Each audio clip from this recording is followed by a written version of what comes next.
you want to improve your communication and conversation skills, here are 5 ways to become a better listener. Number 1, actually be present and be in the moment with the person that you're talking to.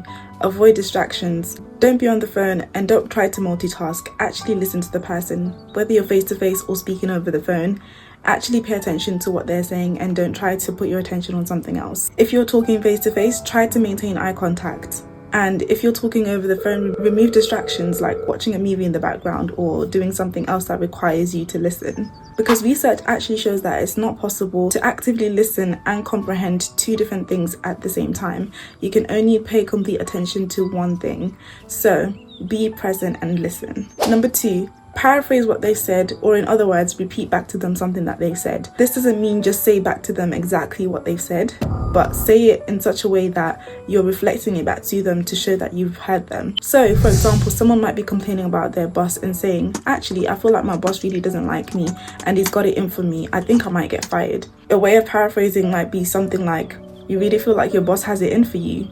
By doing that, you're encouraging the other person to keep speaking and to share more, and also shows them that you are paying attention because you've repeated a specific thing that they've said, and then that keeps the conversation going. Number 3, focus on the emotions and key words that the person is using. For example, someone might be talking about something that happened to them and they might be, really quiet, and they might have their eyes looking down. They might look like they're really low in general as they're speaking about whatever they've been through.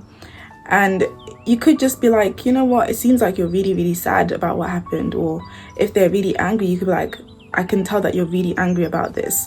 Because then, once again, encourages more discussion, and it shows that you're paying attention to even the things that they haven't actually said. So even if they haven't said that they're angry, the fact that you pick up on it and you say that to them, it shows to them that you're listening and paying a lot of attention. Number 4, don't interject with advice, especially if it hasn't been asked for. Do not give it.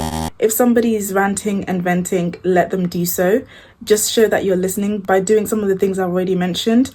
And also, if they don't stop for a break to let you speak, then let them continue speaking. Just continue to take it all in and allow them to keep venting. Don't give unwarranted advice, because we all don't like unwarranted, unsolicited advice. Number 5, don't make it about you and your personal experience. So as soon as somebody has finished talking and they finished explaining something, or even while they're in the middle of speaking, it might be very tempting to be like, oh, I remember a time when the same thing happened to me.